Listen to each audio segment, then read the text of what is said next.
nome do Pai, do Filho e do Espírito Santo. Amém. Ave Maria, cheia de graça, o Senhor é convosco. Bendita sois vós entre as mulheres e bendito é o fruto do vosso ventre, Jesus.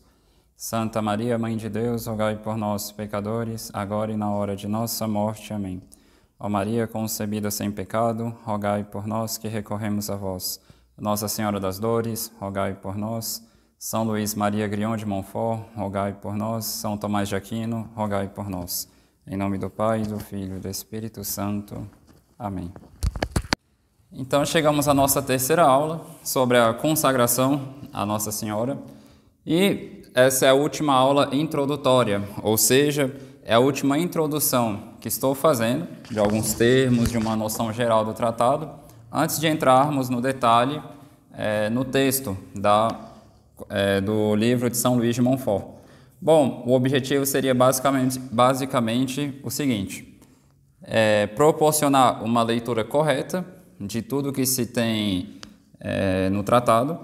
Obviamente eu não vou olhar parágrafo por parágrafo, mas ao menos as ideias principais, a forma de entender alguns termos, algumas questões. E depois vamos ver se dará certo, talvez, fazer uma preparação de 30 dias para a consagração à Nossa Senhora. Nós vamos explicar isso ao longo das aulas. Peço as orações de todos para que dê certo e para que seja útil também. Então, um pequeno resumo da aula anterior. Nós analisamos a questão da linguagem, ou seja, a forma como as palavras correspondem às nossas ideias e essas correspondem às coisas, ou normalmente devem se corresponder. A própria definição de verdade, clássica, né? A adequação da inteligência às coisas. Mas, enfim, nós analisamos como nós precisamos ter uma noção correta do que é a linguagem para falar de devoção, sobretudo quando encontramos precisões diferentes em diferentes santos. E o mesmo princípio nós devemos aplicar quando falamos de consagração. Por quê? Porque às vezes nós encontramos esse termo em vários contextos diferentes, né? Então acaba que às vezes a pessoa não sabe exatamente o que significa uma consagração. Então essa aula seria a última para introduzir nessa questão dos termos e depois vamos entrar mesmo diretamente nos textos. Então, sem mais delongas, noções sobre a consagração, né? O que é uma consagração? Então, concretamente falando, a consagração, ou seja, uma consagração consiste em separar algo do uso profano para reservá-lo a Deus. Existem como que dois extremos ao falar de uma consagração. Deus e sua santidade, de um lado, o que exige que ofereçamos coisas santas àquele que é santo. Tem até um salmo que fala, né? A vossa casa, Senhor, convém santidade durante todos os séculos dos séculos. Então, por um lado, Deus e sua santidade, do outro, as coisas e o uso profano que delas se faz.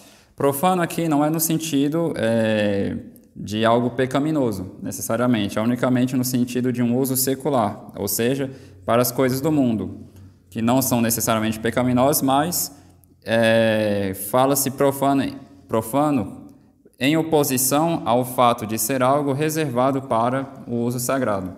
Então, algo para o uso sagrado, reservado para isso, e algo profano, que não é usado para o uso sagrado.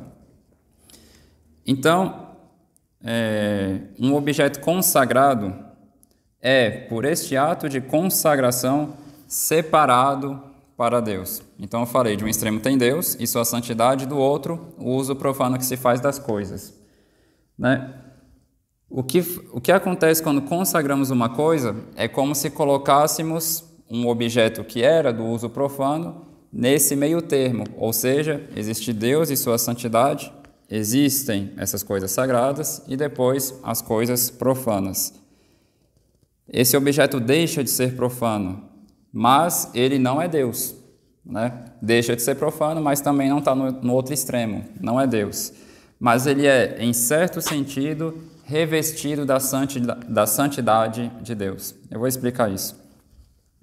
Então, para entendermos nas Sagradas Escrituras o sentido de uma consagração, então irei analisar particularmente qual era a noção de consagração no Antigo Testamento, em particular, nós vamos perceber que tem uma ligação direta com o Novo, obviamente, mas para entendermos o sentido de consagração, devemos ter em mente a santidade de Deus. Como se diz em Levítico, capítulo 19, versículo 2, sede santos, porque o Senhor, vosso Deus, sou santo.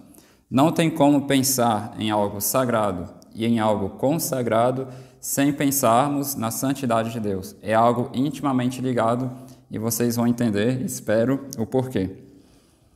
Então, no Antigo Testamento, prescrevendo as regras cultuais pelas quais ele se mostra santo, Deus reservou para si lugares, ou seja, ele é santo, então ele prescreveu certas coisas para manifestar essa sua santidade.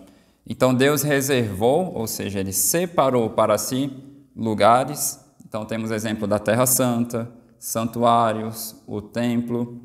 Deus separou para si pessoas, então os sacerdotes, os levitas, os primogênitos, os profetas.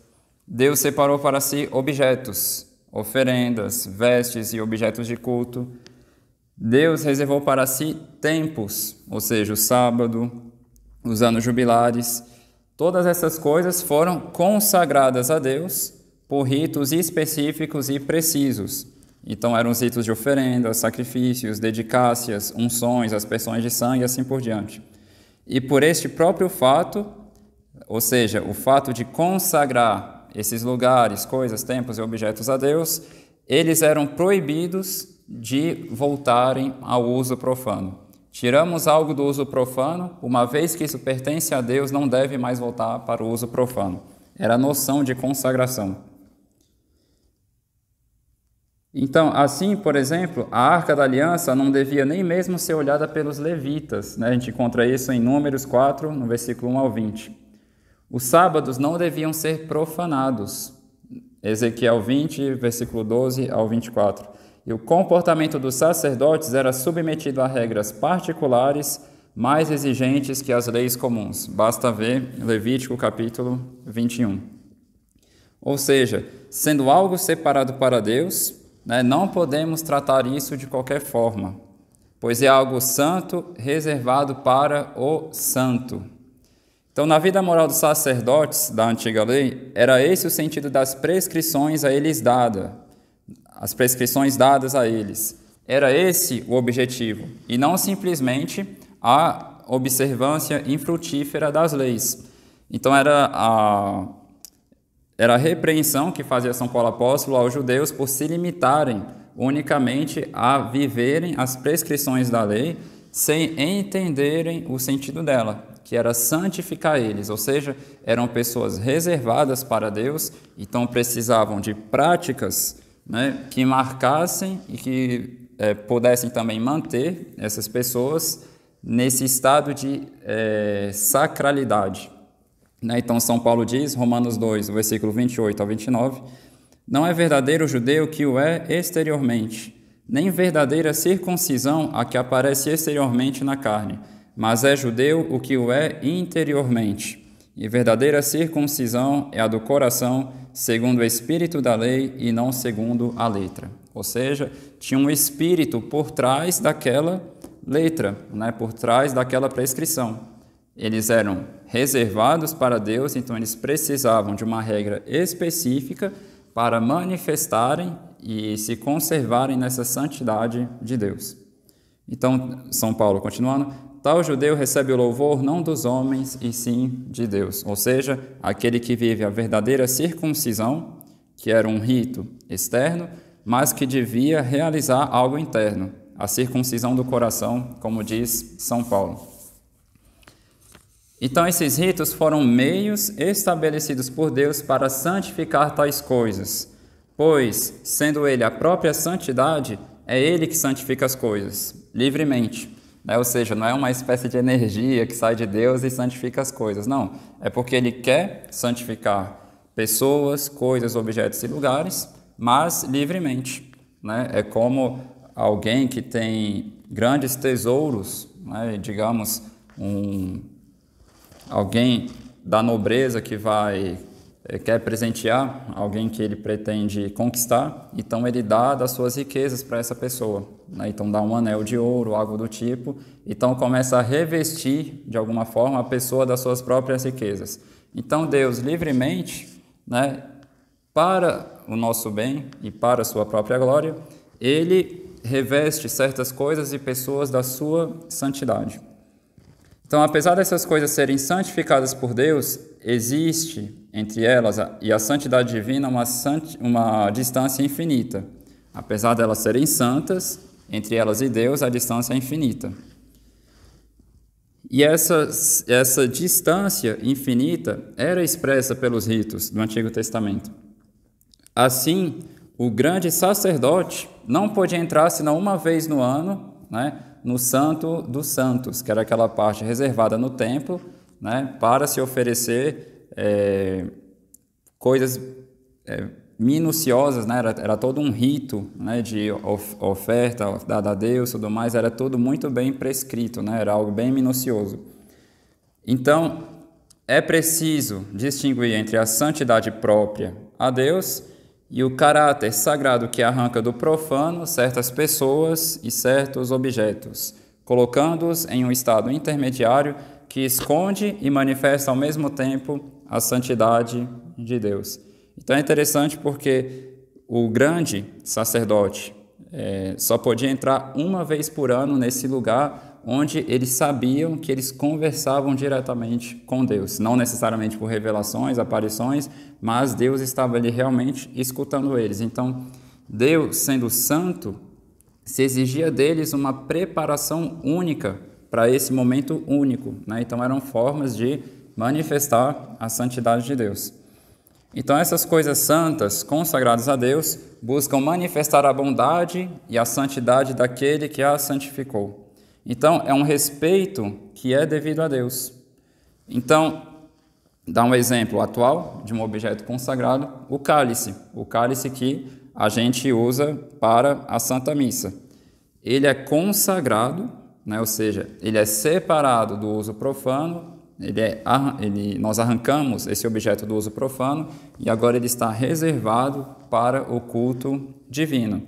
Então, nós não poderíamos tomar uma outra bebida nesse cálice, né? Por exemplo, eu não posso pegar um cálice consagrado para a Santa Missa e tomar com ele suco, refrigerante ou qualquer outra coisa, né? Porque isso seria uma profanação, ou seja, ele estaria abandonando o seu uso sagrado para o qual foi reservado. Então, aquilo foi separado para o serviço de Deus, ele não volta para o uso profano, certo? Então, quando se fala, aqui eu estou falando de objetos consagrados, dei alguns exemplos de pessoas também, mas também tinham outras formas de manifestar uma consagração a Deus no Antigo Testamento.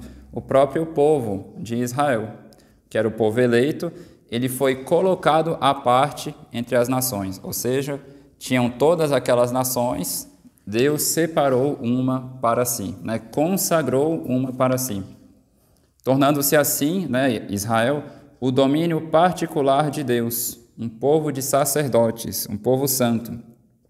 Então Deus, por amor a esse povo que ele separou para si, vive e caminha no meio dele, né? Então isso a gente encontra em Êxodo, capítulo 33, versículo 12 ao 17.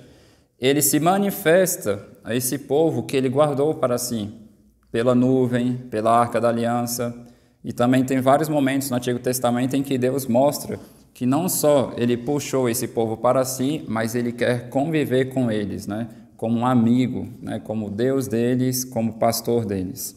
Então, no meio de ti, eu sou santo, eu sou o santo. A gente encontra isso em Oséias 11, versículo 9. Então, essa presença ativa de Deus confere a seu povo não só uma santidade ritual, mas uma verdadeira dignidade que o obriga à santidade moral. Isso é muito interessante, porque de todas aquelas nações, Deus separou essa, né, para que ela fosse uma propriedade particular dele. E não só essa nação pertencia a ele, mas ele convivia com ela, né? Ele vivia no meio dela, ele se manifestava a ela.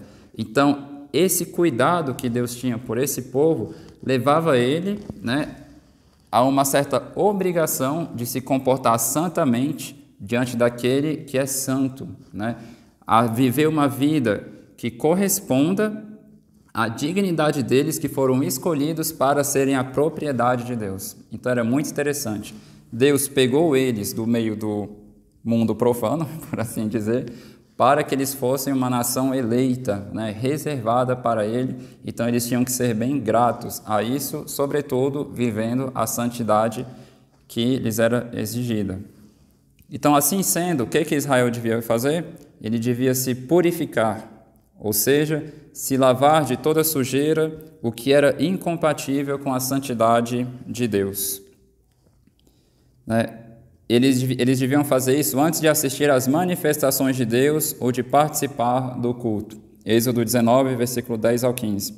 O povo devia então recorrer a Deus para que ele o purificasse, e o que ele estabeleceu, né? Ele quis fazer isso pelo sangue do sacrifício, Levítico 17, versículo 11, e também purificando o coração deles por meio da contrição. Basta ler o Salmo 50, em que a gente percebe toda essa noção de Deus purificando o coração contrito. Então, além de se purificar, o que era o aspecto, por assim dizer, negativo, Israel devia se santificar, vivendo na justiça de Deus. Ser justo no Antigo Testamento é a mesma coisa de ser santo, no nosso contexto do cristianismo, né? Então, eles deviam viver na justiça de Deus, na obediência de seus santos mandamentos e no mais perfeito amor a Deus. Amarás o Senhor teu Deus de todo o teu coração, de toda a tua alma e de toda a tua mente. Todo o teu espírito, né, em português. Assim, a vida deles não devia se limitar a uma purificação ritual, né, mas a uma santidade vivida. Não bastava unicamente seguir os ritos, mas era necessário viver aquela santidade que aqueles ritos deviam fomentar neles, né? Um pouco parecido com a questão da devoção, dos atos de religião, que eu expliquei para vocês na aula passada, espero que tenha dado para entender isso, né? Tem os atos internos da religião, que são principais, e os atos externos, o sacrifício, as oblações e tudo mais, que são ordenados aos internos, ou seja, eles devem fomentar e alimentar os atos internos e serem mesmo uma consequência deles, quase como que um círculo, né? Uma lei circular. Era o povo separado para Deus, que devia, então, viver costumes dignos de seu Deus, que de tal forma os amava, que queria habitar constantemente no meio deles. É realmente muito bonito ver o amor de pai que Deus manifesta no Antigo Testamento ao povo de Israel, realmente falando que ele guiava eles como um pastor guia suas ovelhas, assim por diante. E é muito interessante também quando nosso Senhor veio, né, na sua encarnação, várias vezes ele tomando para si essa linguagem com a qual Deus se manifestava no Antigo Testamento, né? Quando nosso Senhor fala, eu sou o bom pastor, quem tinha dito isso no Antigo Testamento tinha sido Deus, né? Então, ao mesmo tempo, ele manifesta o interesse dele em cuidar das ovelhas, mas, ao mesmo tempo, ele está falando que ele é Deus, né? Então, é algo muito interessante, era muito significativo para Israel, porque o pastor de Israel era Deus, né? Então, quando nosso Senhor fala, eu sou o bom pastor, né? Então, aqui, eu vim para guiar vocês, agora também de uma forma visível, né? No caso, se manifestando e se encarnando visivelmente. Então, essa primeira noção de consagração, né? Agora, busquemos analisar esse aspecto de uma entrega total a Deus, né? Que se mostra pela consagração. Então, na aula passada, vimos que a devoção comporta alguns aspectos. É um breve resumo aqui do que a gente viu na aula passada. Primeiramente, quanto à sua natureza, ou seja, quanto ao que ela é a devoção, o que é a devoção, o que é a natureza da devoção? Ela não é nada mais que uma certa vontade de se oferecer com prontidão às coisas que pertencem ao serviço de Deus. Uma vontade de fazer prontamente o que pertence ao serviço de Deus, né? Repetindo aqui várias fórmulas que São Tomás usou para definir isso. Um ato da vontade do homem que se oferece a si mesmo a Deus para lhe servir. Então, essa é a natureza da devoção. Um ato da vontade, né, que se aplica com prontidão às coisas que pertencem ao serviço de Deus. Quanto à sua causa, né, a devoção é isso, mas o que causa a devoção? É a mesma coisa de falar, a febre é isso, mas o que causa a febre? O que produz ela? Né? Então, o que é a causa da devoção? Ela tem uma causa extrínseca a nós, que é Deus, donde toda a necessidade de suplicarmos a Ele que nos dê a devoção, que a conserve e aumente em nós. Aquilo que eu falei, devemos muito rezar, pedindo a devoção a nós, para nós e para os outros. E, por fim, ela tem uma causa intrínseca, que é a meditação e a contemplação, que nos faz considerar primeiramente a bondade de Deus, para que cresçamos no seu amor, eu expliquei isso na última aula, e em segundo lugar, consideramos a nós mesmos e nossas fraquezas, a fim de nos renunciarmos, particularmente renunciarmos essa vontade de nos apoiarmos em nós mesmos, em nossas forças, em nossas qualidades, em nossas perfeições, a fim de nos lançarmos com confiança em Deus e em seu auxílio, em sua ajuda. E por fim, quanto ao seu efeito, né? Então a coisa, existe ela em si, existe algo que a causa e existe algo que ela produz, certo? Então a devoção produz em nós a alegria espiritual da alma. Então a devoção comporta essa noção de entrega e de renúncia. Ela comporta essa noção de dependência, pois sabemos que a causa principal dela é Deus.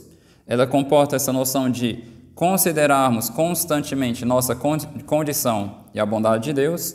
E, por fim, ela produz em nós a alegria de nos unirmos a Deus, ou ao menos a de podermos servi-lo. Então, a consagração vem realizar uma entrega semelhante à da devoção. Elas são paralelas, né? A diferença é que a consagração não é algo parcial, né, mas algo total.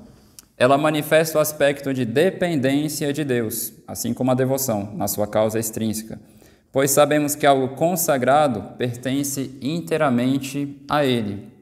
Logo, dele depende sem reservas, pois foi separado. A meditação constante da nossa fraqueza e da bondade de Deus alimenta em nós a alegria de vermos que algo tão pequeno é objeto de tantos cuidados e interesses de Deus, a ponto de Ele querer separar aquilo inteiramente para si, não por necessidade, né, mas unicamente por bondade. Não é que Deus precisa que a gente pertença a Ele, né, mas é porque Ele realmente quer nos comunicar seus bens, sua bondade, por amor a nós. Então, seria o seguinte, o que seria uma consagração? Seria o sentido das seguintes palavras que encontramos no Antigo Testamento. Filho, dai-me o teu coração. Nós encontramos essa frase, no Antigo Testamento com frequência nos altares dedicados ao Sagrado Coração. Encontramos também isso escrito em altares, em várias igrejas. Ou seja, quando Deus pedia aos seus que entregassem seus corações a Ele, era para que eles deixassem de entregá-lo ao uso profano e pecaminoso, a fim de consagrar todos os seus afetos a Deus. A medida de amar a Deus, de São Bernardo, é amar a Deus sem medida. Essa é a noção de consagração. Realmente a pessoa é arrancada do uso profano para pertencer a Deus, ou seja, amar a Ele sem medida.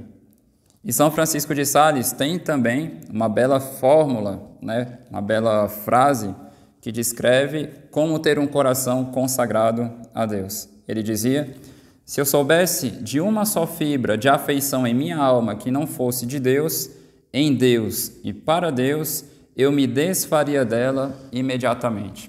Então, é essa noção de consagração. Ela é paralela à questão da devoção. Na devoção, nos entregamos com prontidão ao serviço de Deus. Na consagração, a gente se entrega a Deus, mas inteiramente, não parcialmente. Na devoção, nós percebemos que nós temos uma dependência de Deus, extrínseca, ou seja, Ele que causa a devoção em nós. Na consagração, nós também dependemos de Deus inteiramente, nós somos dele, separados para Ele. Na meditação, a causa intrínseca, ela é essa meditação constante da nossa fraqueza, da nossa miséria, E na consagração, e o efeito disso é a alegria, né? E a consagração, ela aumenta também a alegria ao extremo, por assim dizer, em nossa alma, né? Porque a gente começa a analisar como que algo tão pequeno, tão fraco, tão miserável, né? Como que algo tão frágil pode ser tão amado por Deus, a ponto dele querer separar aquilo para si, né? E não somente pegar para si, mas realmente se comunicar inteiramente a essas coisas, né? A nós, no caso. Então, essa outra noção de consagração, que é uma entrega total, que é paralela a essa ideia de devoção. Uma outra noção que eu gostaria de apresentar para vocês, que nos faz compreender melhor o que seria uma consagração, é a noção de resgate no Antigo Testamento, a própria noção de redentor. O que era um redentor no Antigo Testamento? Essas noções de resgate de redentor vão nos ajudar a compreender o que vem a ser o batismo e qual a relação do batismo com a consagração. Por quê? Porque o batismo, ele nos separa do pecado, do mundo, ou em outras palavras, do uso profano. Ele nos separa, o batismo, nos separa do império do demônio e nos separa para Cristo.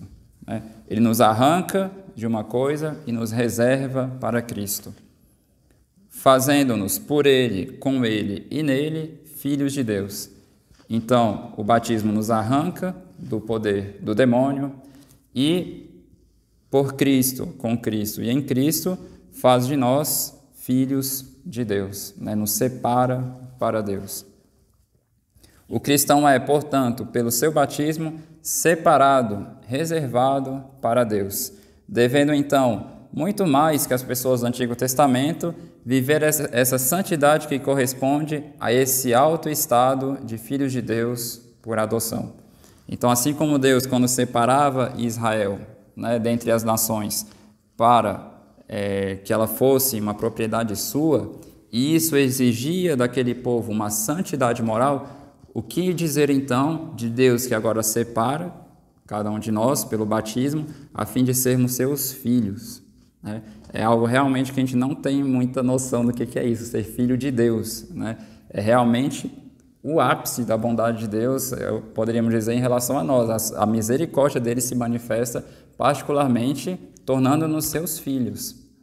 É interessante porque muitas vezes Santa Teresinha, às vezes acontecia de uma irmã ir chamar ela, encontrar ela costurando, e uma vez a irmã, quando encontrou ela costurando, ao abrir a porta do lugar onde ela estava, ela ia falar com ela, mas ela quis parar só para ficar olhando ela, porque era muito bonito ver ela costurando.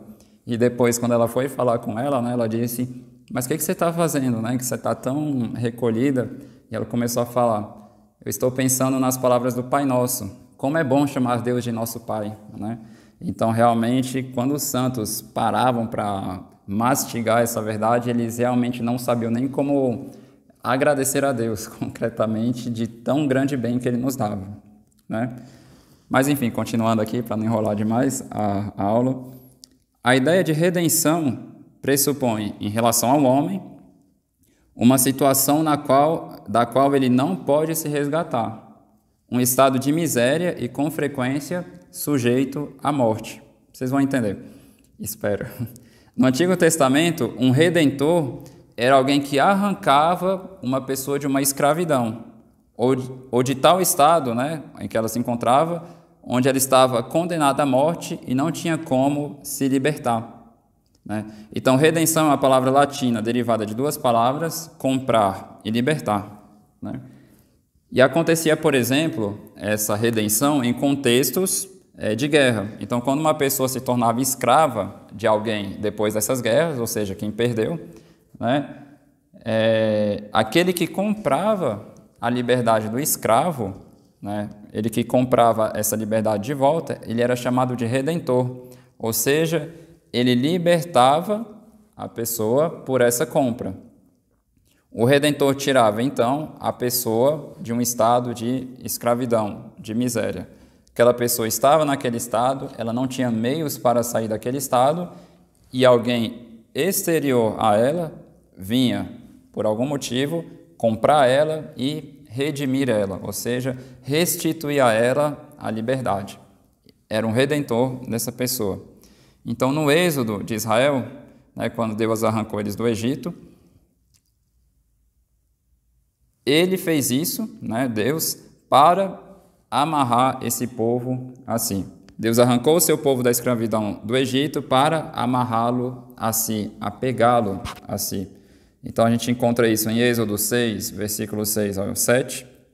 Eu sou o Senhor, vou livrar-vos do jugo dos egípcios e livrar-vos de sua servidão.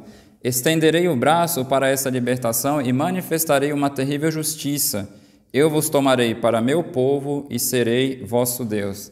Deus pega eles, Vou livrar-vos do jugo dos egípcios. Eu vos tomarei para meu povo. Deus livra e ele toma para si. Ele consagra aquele povo para si. Eu vos tomarei para meu povo e serei o vosso Deus. E sabereis que eu sou o Senhor, vosso Deus, que vos terei libertado do jugo dos egípcios. Eu não sei se vocês perceberam um paralelo aqui, Eles conheciam esse contexto de um redentor que vinha libertar alguém da escravidão. E aqui é Deus que se mostra o redentor deles. É Ele que vai lá arrancar eles da escravidão e puxar eles para si. Então, por causa da aliança, Israel era para Deus um povo santo, consagrado ao Senhor, o povo particular de Deus. Êxodo 19, versículo 5. A expressão povo santo e povo resgatado por Deus era algo equivalente. A gente encontra isso em Isaías, capítulo 62, versículo 11, em que o profeta diz: os resgatados do Senhor serão chamados povo santo. Então, aqueles que Deus salva, aqueles que Ele redime, aqueles que Ele resgata, são o seu povo santo. Resgate e consagração são duas noções ligadas. Então, Jeremias dá a entender que ele enxerga essa saída do Egito, esse episódio em particular, como a data em que Deus estabeleceu a aliança com seu povo. Então, Jeremias 31, versículo 31 ao 32, dias virão, oráculo do Senhor, em que firmarei nova aliança com as casas de Israel e de Judá. Será diferente da que concluí com seus pais no dia em que pela mão os tomei para tirá-los do Egito, aliança que violaram, embora eu fosse o esposo deles. Então isso nos mostra que Deus, por amor a esse povo, que era figura da igreja, obviamente, o arrancou da escravidão do Egito para fazer deles seu povo, um povo santo, consagrado a Ele, separado para Ele. É o que acontece no Novo Testamento. O batismo nos consagra a nosso Senhor Jesus Cristo. Por Ele, somos arrancados da escravidão do pecado e separados para Ele. É realmente algo muito bonito, enxergar no batismo essa realidade de consagração a nosso Senhor. Ele nos separou para Ele. Deus quis tirar seu povo do jugo dos egípcios e nosso Senhor quer nos tirar do jugo do pecado e nos convida a abraçarmos livremente seu jugo. Tomai meu jugo sobre vós, ou seja, Ele nos convida a colocarmos um jugo sobre nós, a tomarmos ele livremente. Observem que nosso Senhor não fala, eu coloco meu jugo sobre vós, mas Ele diz, tomai. Se Ele está falando isso, é porque Ele nos convida a fazermos isso livremente. Tomai meu jugo sobre vós. É o que acontece no batismo. No batismo, antes da pessoa ser batizada, tem a pergunta, queres ser batizado? E a resposta, quero. Ou seja, em outras palavras, livremente a pessoa quer colocar sobre si esse jugo de ser cristão. Saímos de uma escravidão, a escravidão do demônio, que é o fato de estarmos ali sob o poder dele por causa do pecado original. Saímos de uma escravidão para nos colocarmos voluntariamente em outra. No entanto, não há arrependimento nessa escravidão, pois pertencer a nosso Senhor, ser escravo de nosso Senhor, é um jugo suave e um peso leve. Nosso Senhor não nos comprou por qualquer preço. Lembrem-se que no Antigo Testamento, para comprar um escravo, né? Então você tinha que pagar um preço, obviamente, né? E nosso Senhor não nos comprou por qualquer preço. Ele nos resgatou por seu sangue, que Ele derramou por amor a nós. Então, fazendo isso, Ele quis ser nosso Redentor, né? E quis nos consagrar a Ele por essa redenção. Nos tirou de um uso profano, de uma situação de miséria, em que não tínhamos condição de sair, não tínhamos como, por nós mesmos, arrancarmos o pecado de nós, não tínhamos como arrancar o pecado de nós, e Ele veio fazer isso, porque Ele podia fazer isso, né? E Ele fez isso por nós. Então, gostaria também de abordar um outro aspecto da consagração. Aqui eu quis mostrar como que no Antigo Testamento consagração era ligada a essa noção de separar um objeto para Deus e reservar aquele objeto para o uso sagrado, né? Com todas as relações que esse objeto manifestava com Deus. Você devia tratar de uma forma santa e respeitosa aquele objeto, porque ele era destinado ao serviço de Deus, né? Por causa de Deus, eu vou respeitar esse objeto separado para Ele. Mas, e depois também expliquei essa questão do povo de Israel, né, um povo consagrado a Deus, mas no nosso contexto existe um outro lugar, digamos, um outro contexto, é isso mesmo, em que falamos de consagração, né? É o contexto do estado de vida religiosa. Então, estou querendo mostrar para vocês aqui vários lugares em que se fala de consagração, né? Um deles é no Antigo Testamento, outro em que a gente escuta com bastante frequência é no contexto dos religiosos, atualmente. A noção de consagração, né, que expus nessa aula, não entra em contradição com a noção de consagração nesse estado de vida, que eu vou falar agora, que é o estado de vida religiosa, que a Igreja, durante séculos, chamou de estado de perfeição. Ou seja,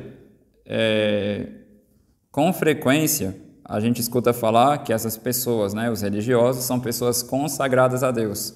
Qual a relação disso com aquilo que a gente viu no Antigo Testamento e depois com aquilo que a gente vai ver em São Luís, né, ao falar de consagração?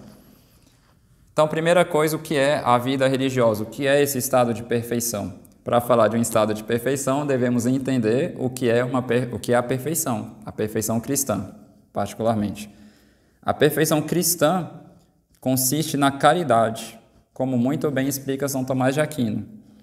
Quanto mais perfeita é a caridade em uma alma, mais perfeita é a vida cristã nela, mais perfeita é a vida interior dessa pessoa.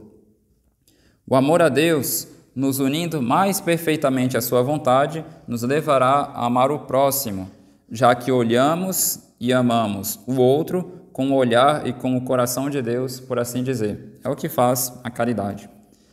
A caridade, por ser a mais perfeita das virtudes e a que dá valor às outras virtudes, valor meritório para a eternidade, ela não destrói as outras, né? Nem as substitui, nem as despreza, mas as assume e as aperfeiçoa. Então, São Tomás, comentando aquelas palavras de Nosso Senhor no Evangelho de São João, capítulo 14, versículo 21, onde Nosso Senhor diz: aquele que observa meus mandamentos, esse é que me ama. Né? São Tomás diz que o verdadeiro amor se revela e se prova pelas obras.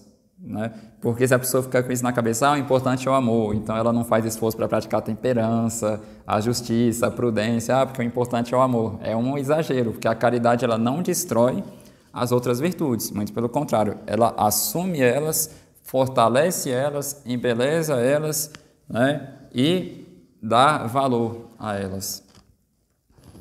A caridade, né, São Tomás explica isso muito bem, não vou ficar muito tempo nisso, mas algumas noções vale a pena gravar. A caridade, ela é nossa amizade com Deus. E a amizade faz com que os amigos tenham um mesmo querer e um mesmo não querer. Logo, aquele que não faz o que o amigo quer, não o ama verdadeiramente. Tudo isso aqui eu estou basicamente traduzindo o que São Tomás escreveu, né? Não vale a pena ficar aqui lendo cada citação latina dele, mas basicamente estou resumindo e traduzindo. Então, a perfeita amizade nos faz amar e desejar estarmos com o nosso amigo, né, a fim de conversarmos com ele. E é por isso que a caridade verdadeira nos impulsiona para a contemplação com o intuito de passarmos nosso tempo com o nosso amigo.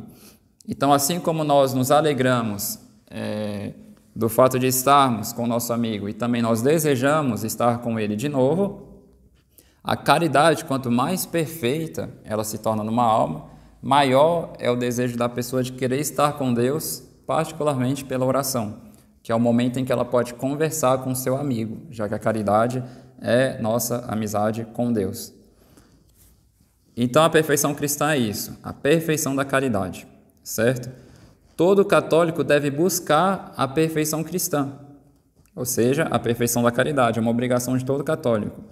Mas não é todo estado de vida que proporciona os mesmos meios para se alcançar a perfeição.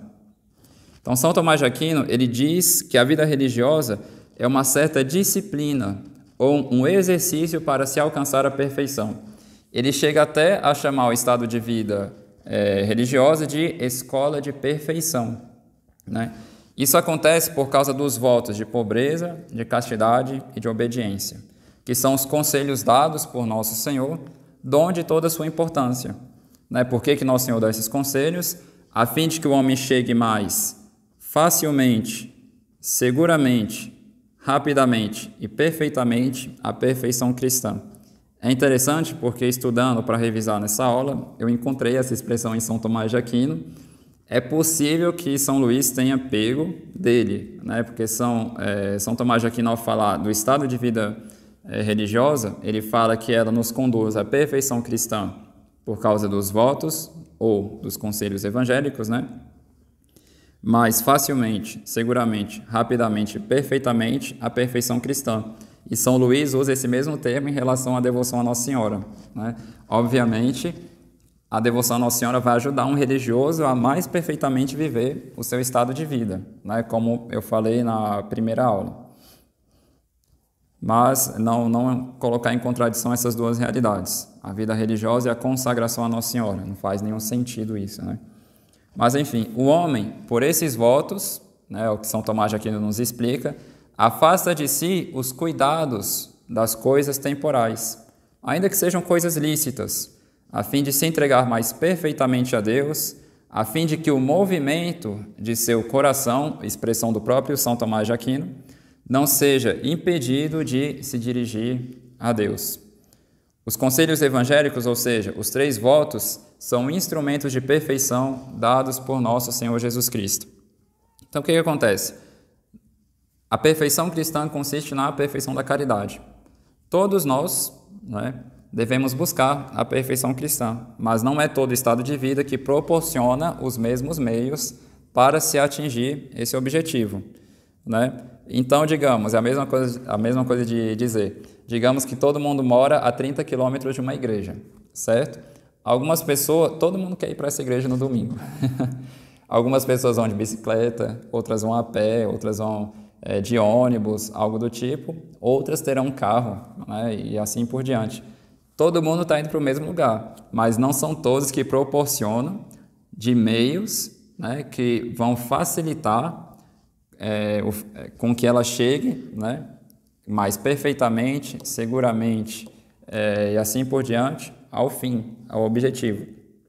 Então, de todos os estados de vida, o que mais perfeitamente conduz a esse fim é o estado de vida religiosa. Então, é nesse contexto que aparece a expressão vida consagrada, no estado de vida religiosa. Existe um aspecto negativo, ou seja, nesse estado se renuncia 3 grandes bens que são muito bons e lícitos, ou seja, os bens temporais, o casamento e a independência da vontade, bem compreendida, obviamente. Então, a pessoa renuncia a esses 3 grandes bens para, por amor a Deus e a fim de amá-lo mais perfeitamente, se entregar a algo melhor. Aquela famosa expressão de São Paulo, em 1 Coríntios 7, Casar-se é bom, mas não se casar é melhor ainda. Não é um desprezo desses bens, né, que são lícitos, São Tomás deixa isso bem claro, mas é uma renúncia deles por amor e em vista do amor, a fim de mais perfeitamente se entregar a Deus, né? Então, pelos 3 votos, o religioso oferece a Deus seus bens temporais, seu corpo e sua vontade. Ele se oferece a Deus totalmente, como diz São Tomás com frequência, de forma que a profissão religiosa constitui um holocausto, um sacrifício perfeito. Então, São Tomás diz que a profissão realiza uma verdadeira transferência de propriedade, né? O religioso não se pertence mais, ele pertence a Deus, como uma coisa consagrada. Interessante a comparação que ele faz, como um cálice. Assim como a gente separa um cálice para o uso sagrado, assim também a gente separa um religioso para Deus. Então, pelo voto de religião, ele morre não só para o pecado, o religioso, mas para o mundo, a fim de que viva só para Deus. Tudo isso aqui é São Tomás de Aquino. Ele se torna, assim, um ser separado, porque ele é inteiramente santificado, ou seja, reservado para o culto divino como um objeto santo. Então, para melhor se compreender essa noção de consagração do religioso para Deus, né, ele é consagrado a Deus, segundo São Tomás, ele gostava de citar uma história contada por Santo Anselmo, né, muito bonita, que contava o seguinte: alguém oferecia a um de seus amigos os frutos de uma árvore de seu pomar, desde que esses frutos estivessem maduros, até o dia em que ele pensou que faria melhor dando ao seu amigo a própria árvore. Então, igualmente, comenta São Tomás, aquele que fez um voto não oferece a Deus unicamente atos virtuosos, mas a raiz mesmo de todos os seus atos, o poder de produzi-los, né? Assim, todos os seus atos virtuosos são consagrados a Deus e se tornam atos da virtude de religião, que eu expliquei na aula passada. Mesmo os atos pequenos, né? Lavar uma louça, limpar o corredor, no contexto de um religioso, até esses pequenos atos se tornam um culto oferecido a Deus, além de, por exemplo, se praticar a virtude da disciplina, né, que é ligado ali de alguma forma à temperança.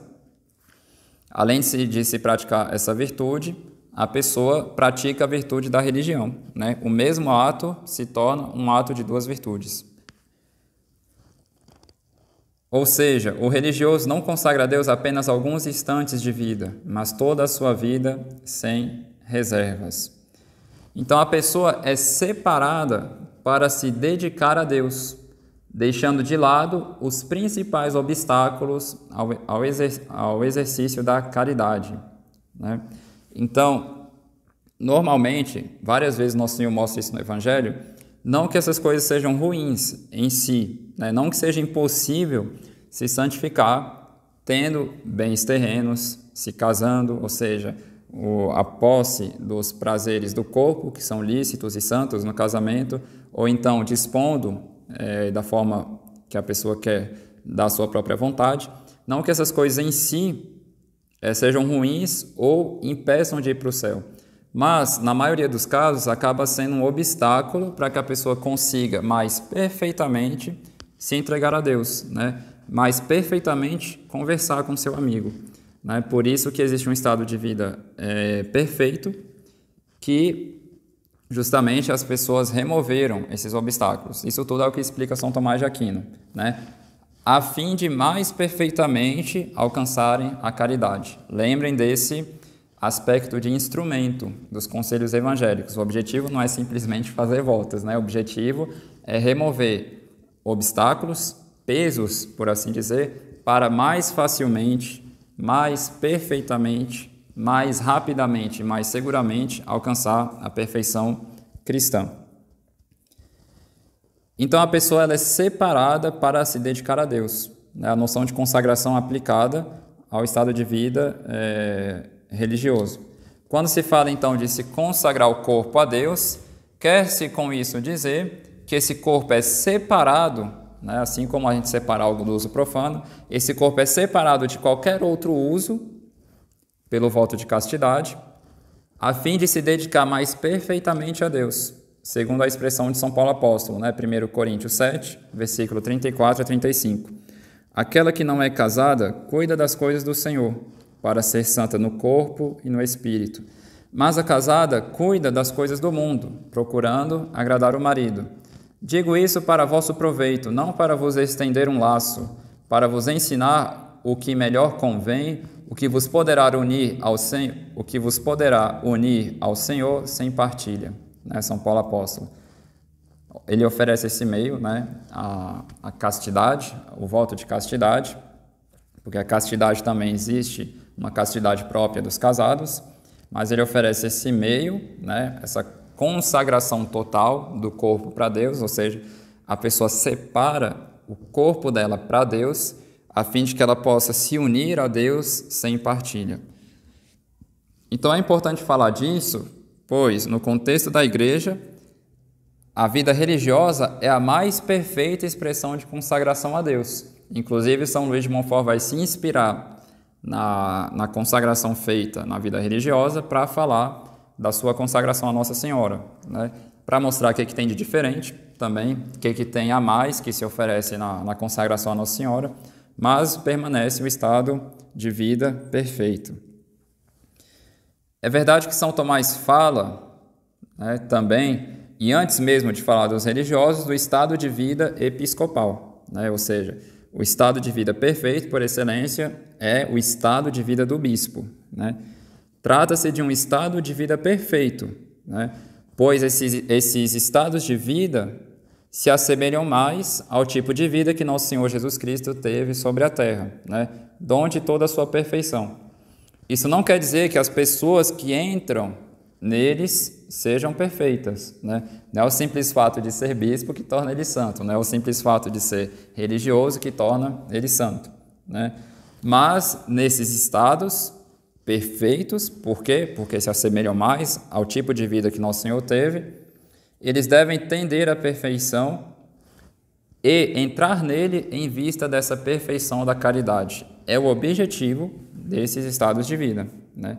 Assim como a vida de Nosso Senhor é modelo para todos nós que o imitamos de acordo com o nosso estado de vida, por exemplo, porque aqui pode ter uma objeção, a pessoa falar, então desanimo da santidade, já era, né? Porque é só para religioso, ele tem tudo fácil, perfeito, seguro e rápido para chegar, né? Mas isso seria um falso raciocínio. Por quê? Por que esse tipo de vida é mais perfeito? Porque é mais semelhante ao de Nosso Senhor, né? Mas Nosso Senhor, ele serve de modelo para qualquer cristão, né? Então, falar que um estado de vida perfeito não serve de modelo para os outros é a mesma coisa que falar que a vida de Nosso Senhor não serve de modelo para ninguém, né? O que seria um absurdo. Então, por exemplo, um casado, ele deverá viver a castidade, assim como Nosso Senhor viveu, né? Apesar de, concretamente, o tipo de castidade em que o casado vai viver seja diferente do tipo de castidade que Nosso Senhor viveu. Porque um viveu a castidade matrimonial, né? No caso, o homem casado, e Nosso Senhor viveu a castidade perfeita, total, né? Ou seja, perfeita no sentido de exclusiva a Deus, a virgindade. Então, por causa de Nosso Senhor, o estado de vida de perfeição, tanto do religioso quanto do bispo, serve de modelo por fazerem melhor brilhar a vida de Nosso Senhor a todos os cristãos. Então, acontece como nesses estados as pessoas estão mais semelhantes a Nosso Senhor quanto à instituição e quanto ao estado de vida, né? Neles brilha mais perfeitamente a vida de Nosso Senhor. E eu vou mostrar as consequências para vocês. Desprezar, enquanto instituição e estrutura, esses estados de vida equivale a desprezar a vida de Nosso Senhor, de Nossa Senhora e dos santos que os seguiram por esse caminho. Por isso que é grave, né, desprezar esse tipo de vida enquanto tal, né, enquanto estrutura. Então, quantos jovens, quantos pais e mães de família, né, essa grande consagrada a Deus, que foi Santa Teresinha do Menino Jesus, não inspirou e encorajou a buscarem a santidade, né? Não nos esqueçamos disso, ela era uma religiosa, mas sua vida acaba servindo de inspiração a todos os outros estados de vida. Então, a mesma coisa, se a gente fala de um São Francisco de Sales, que viveu o estado de vida episcopal, apesar de todo mundo que lê ele não ser bispo, obviamente, ele ajuda muita gente a se santificar, né? Porque, por estar mais semelhante a Nosso Senhor, ele consegue também fazer muita gente se aproximar dele. Então, que o estado de vida religioso seja algo perfeito, né? Esse fato não impede que outras pessoas se santifiquem ou que se inspirem neles para se santificarem. Da mesma forma como Santa Teresinha inspira muita gente, pai de família, mãe de família, jovem, padre secular, tudo mais, a se santificar. Por exemplo, eu não sou religioso, né? Eu sou um padre secular. E, apesar de não ser religioso, para me santificar, eu preciso me inspirar desse estado de vida perfeito, né? Por quê? Porque se trata, em outras palavras, da vida que Nosso Senhor levou nessa terra. Então, apenas para encerrar esse aspecto da vida consagrada, né? Ou seja, pessoas separadas para Deus, de fato, pessoas que foram reservadas inteiramente para Ele, a fim de viverem da forma mais perfeita essa santidade moral, né, que Deus exige de todo cristão, ou seja, a perfeição da caridade. É importante, né, sempre enxergar esses instrumentos de consagração, esses instrumentos da consagração na vida religiosa em sua relação com a caridade, senão eles perdem seu sentido, né?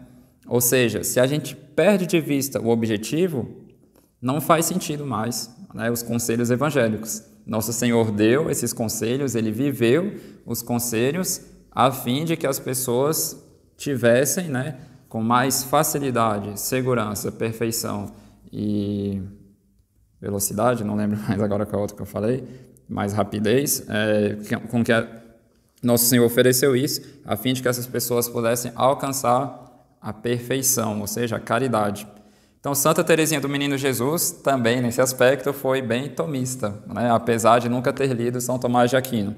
Porque quando ela era religiosa, ela escreveu, né, na História de uma Alma: entendo tão bem que só o amor pode nos tornar agradáveis a Deus, que fiz dele o único objeto dos meus desejos, né? Então, a pessoa consagrada a Deus, uma pessoa religiosa, ela faz da caridade o único objeto dos desejos dela, né? E ela quer tanto, mais tanto, agradar a Deus por meio dessa caridade perfeita, que quase que sem raciocinar, digamos, né, assim, uma linguagem de alguém apaixonado por Deus, essa pessoa larga, né, os bens terrenos, o cuidado dos bens terrenos, larga o matrimônio, que é um bem, né, santo e que forma santos também, e que, sobretudo, tendo filhos para consagrarem para Deus, e também pessoas que largaram a vontade própria, ou seja, querem viver da forma mais perfeita possível aquilo que Nosso Senhor diz: aquele que quiser me seguir, renuncie-se a si mesmo, tome sua cruz e siga-me, né? Então, esse aspecto da consagração ligada à vida consagrada. Então, tem outro contexto, eu vou falar bem rápido disso, né, em que a gente fala de consagração, que é na missa, né? A gente fala a consagração, né? O que isso quer dizer na missa? A consagração na missa, né, a palavra que foi usada, né, para significar esse processo de conversão substancial operada pela forma sobre tal matéria, ou seja, o padre lá que fala a forma da consagração sobre a matéria apta para isso.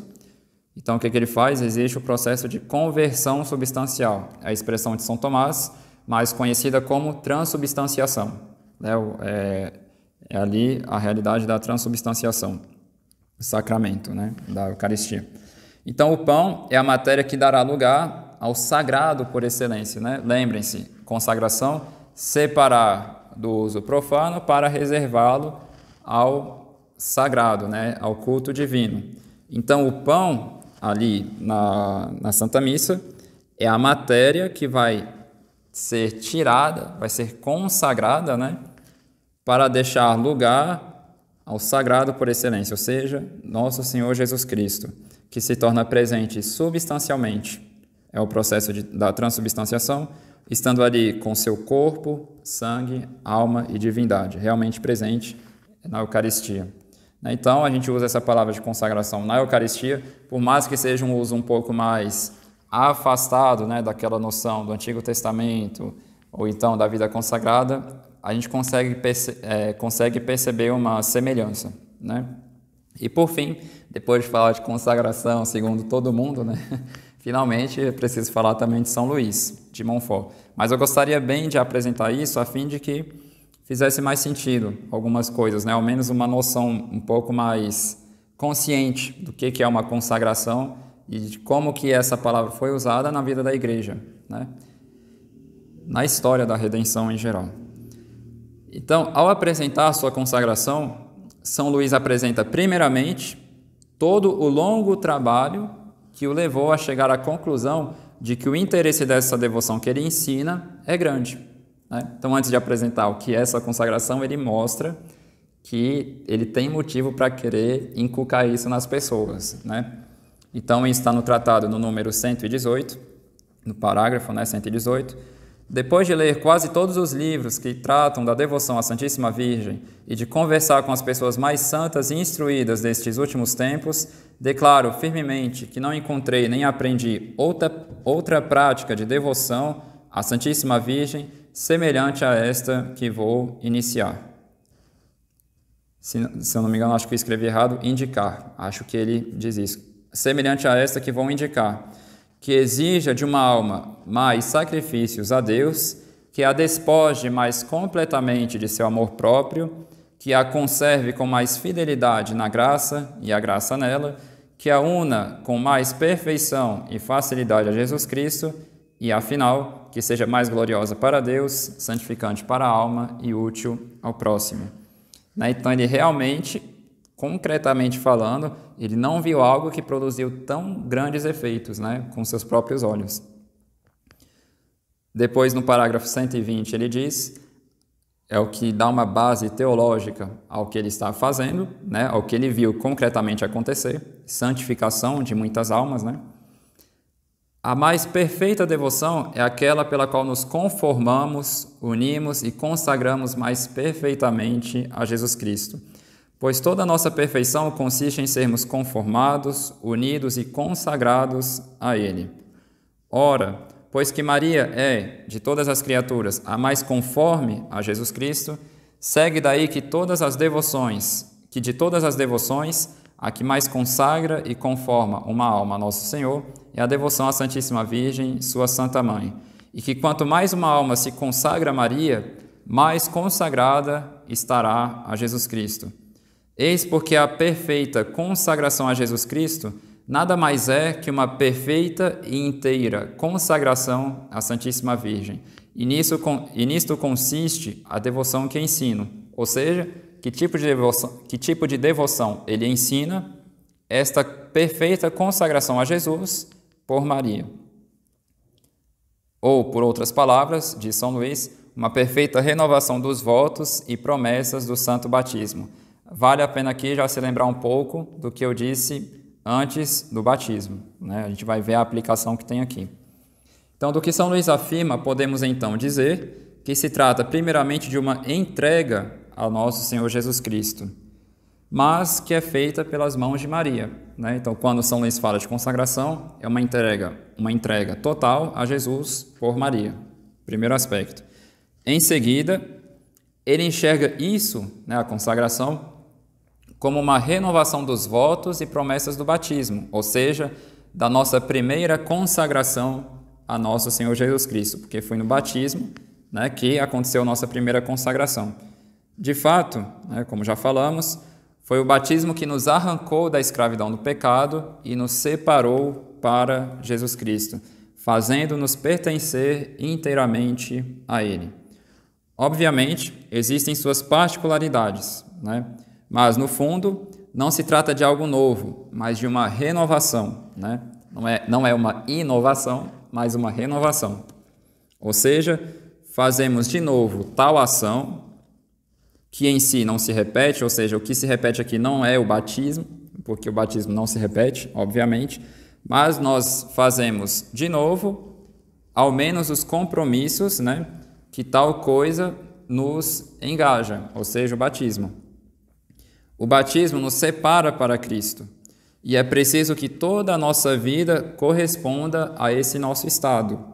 Assim como uma coisa consagrada a Deus deve corresponder ao uso santo para o qual é destinado, assim também, né, separados para Cristo, devemos viver uma vida que corresponda a essa realidade. E como que a gente vai viver, né, isso? Em outras palavras, somos consagrados, separados para Cristo, a fim de vivermos como Cristo, ou seja, uma vida cristã. Em outras palavras, é isso, né? Somos consagrados a Cristo para vivermos uma vida cristã. Devemos, assim, como que a gente vai viver essa vida cristã? Devemos viver por Ele, com Ele, nele e para Ele. No entanto, para mais perfeitamente vivermos essa condição de consagrados a Cristo que se deu pelo batismo, fazemos uma renovação dos votos e promessas dele por meio de Nossa Senhora. Então, São Luís exprime essa ideia no seu livro O Segredo de Maria, né, no parágrafo 28, normalmente é o mesmo parágrafo em todas as edições que fizeram. São Luís fala da consagração. Essa consagração consiste em dar-se por inteiro, em qualidade de escravo, a Maria e a Jesus por ela. E em seguida, em fazer todas as coisas com Maria, em Maria, por Maria e para Maria. Então, repetindo essa ideia, né, somos reservados para Cristo a fim de vivermos uma vida cristã, o que se dá quando fazemos tudo por Ele, nele, com Ele e para Ele. Ora, a fim de mais perfeitamente vivermos isso, a vida de consagração a Nossa Senhora, ou seja, a vida de uma pessoa reservada para Nossa Senhora, a fim de mais perfeitamente ser reservada para Deus, né, consistirá em viver por Maria, com Maria, em Maria e para Maria. Então, o Padre Roio Marim, no livro que eu já citei para vocês, né, A Virgem Maria, fiquei sabendo que existe uma edição dela em português, para quem se interessar. Bom, tem certas reservas em alguns aspectos, valeria a pena conhecer melhor teologia para entender algumas coisas, mas tem muita coisa interessante, apesar de tudo. Então ele diz, né, ele faz um comentário interessante, o que seria essa consagração, né? Trata-se de dar a toda a vida cristã uma vertente e uma tonalidade eminentemente mariana, com o fim de vivê-la com maior perfeição e intensidade. O verdadeiro sentido da consagração a Maria é todo um método de santificação, um sistema especial de viver a vida cristã com um sentido profundamente mariano até nossa perfeita configuração a Jesus Cristo, né? Então ele distingue, né, o Padre Marim, o ato de consagração, que o próprio São Luís recomenda que se renove uma vez por ano, ao menos, dizendo que apesar de o fazermos uma vez, né, esse ato de consagração, essa renovação ajuda a gravá-lo bem na alma, né? Existem mesmo pequenas fórmulas, né, de renovação diária, mas algo diferente do ato, comenta o Padre Roio Marim, mas que deve decorrer desse ato, deve ser uma consequência dele, é a vida que ele deve imprimir em nós, uma vida cristã que, para ser mais perfeitamente cristã, busca ser intensa e eminentemente mariana. Ou seja, existe o ato de consagração e existe a vida de uma pessoa consagrada. São duas coisas diferentes, né, mas que devem corresponder. Aquilo que eu ofereci para Nossa Senhora, eu devo viver de fato. Então, São Luís, no tratado, né, no parágrafo 121, ele diz: esta devoção consiste, portanto, em entregar-se inteiramente à Santíssima Virgem, a fim de, por ela, pertencer inteiramente a Jesus Cristo. Então, noção de entrega, ou seja, reservar inteiramente para Nossa Senhora algo. E esse algo somos nós. Parágrafo 126. Disse acima que a esta devoção podia se chamar muito bem uma perfeita renovação dos votos ou promessas do Santo Batismo. Pela presente devoção, renuncia-se, como está indicado na fórmula de consagração, ao demônio, ao mundo, ao pecado e a si próprio, dando-se inteiramente a Jesus Cristo pelas mãos de Maria. Parágrafo 136. Mas nesta devoção que apresento, damos, sem reserva, a Jesus e a Maria todos os nossos pensamentos, palavras, ações e sofrimentos e todos os momentos da vida, de sorte que, ou despertados ou adormecidos, bebendo ou comendo, nas ações mais importantes como nas mais corriqueiras, pode-se sempre dizer em verdade que o que fazemos, embora nem sequer nos ocorra a ideia, pertence a Jesus e a Maria em virtude da nossa oferta. Então é algo parecido com aquela história da árvore, né? Ao invés de dar os frutos dela, a gente dá a árvore logo, né?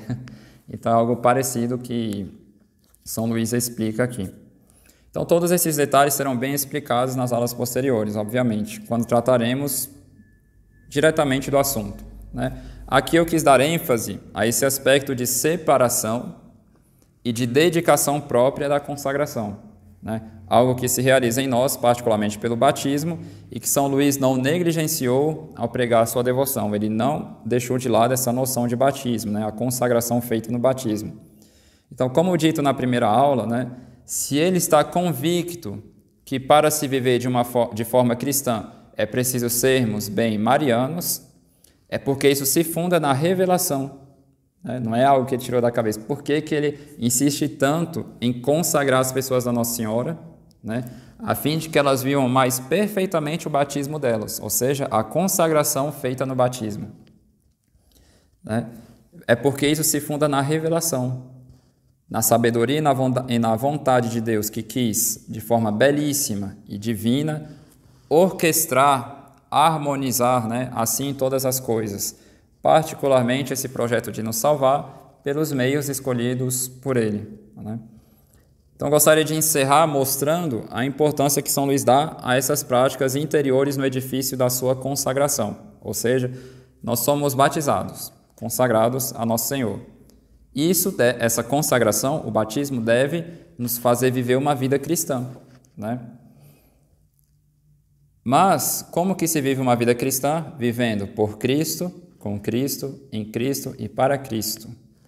Então, São Luís, quando ele vai falar da sua consagração a Nossa Senhora, ele vai mostrar que ela se enraiza no batismo, a fim de que mais perfeitamente vivamos nossa consagração a Nosso Senhor Jesus Cristo e mais perfeitamente vivamos uma vida cristã, que consiste em viver por Cristo, com Cristo, em Cristo e para Cristo. Então, para fazer isso, obviamente, o essencial da consagração a Nossa Senhora vai ser viver por Maria, com Maria, em Maria e para Maria. Então, ele fala isso, né? Então, vou ler aqui o que ele diz no Segredo de Maria, no parágrafo 43 a 44.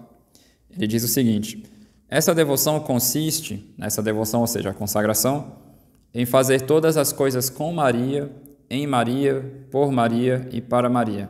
Bom, no Segredo de Maria ele usa uma ordem um pouco diferente, mas a explicação é basicamente a mesma. Vou explicar isso nas outras aulas. Não é o bastante ter se dado uma vez a Maria em qualidade de escravo. Não seria mesmo bastante fazer isso todos os meses e todas as semanas. Isso seria uma devoção muito passageira e ela não elevaria a alma à perfeição onde ela é capaz de elevar. Não há muita dificuldade em se engajar em uma confraria, em abraçar essa devoção e em dizer algumas orações vocais todos os dias, como ela prescreve, né, a própria consagração. Mas a grande dificuldade está em entrar no espírito dessa devoção, que é o de tornar uma alma interiormente dependente e escrava da Santíssima Virgem e de Jesus por ela. Eu conheci um grande número de pessoas que, com um ardor admirável, se colocaram sob a santa escravidão, exteriormente, mas raramente encontrei alguém que tenha tomado, tenha assimilado o espírito da devoção e ainda menos alguém que tenha nele perseverado. Então, não é para desanimar ninguém. São Luís diz que foi raro, o número de pessoas que ele viu vivendo concretamente a consagração, Obviamente, essa afirmação pode parecer um tanto chocante, Mas, se bem compreendemos, que viver essa vida de união com Nossa Senhora não é nada mais, nada menos que viver uma vida de união com Nosso Senhor, compreenderemos bem que, em outras palavras, de todos os cristãos batizados, o que São Luís está querendo dizer aqui, poucos são os que levam realmente a sério a santidade, né? É assim que essas palavras dele devem ser compreendidas, né? Quantos batizados, né? Quão poucos cristãos de costumes, e qual a causa disso? A falta de devoção a Nossa Senhora, e é isso que tentaremos entender melhor ao longo desses cursos.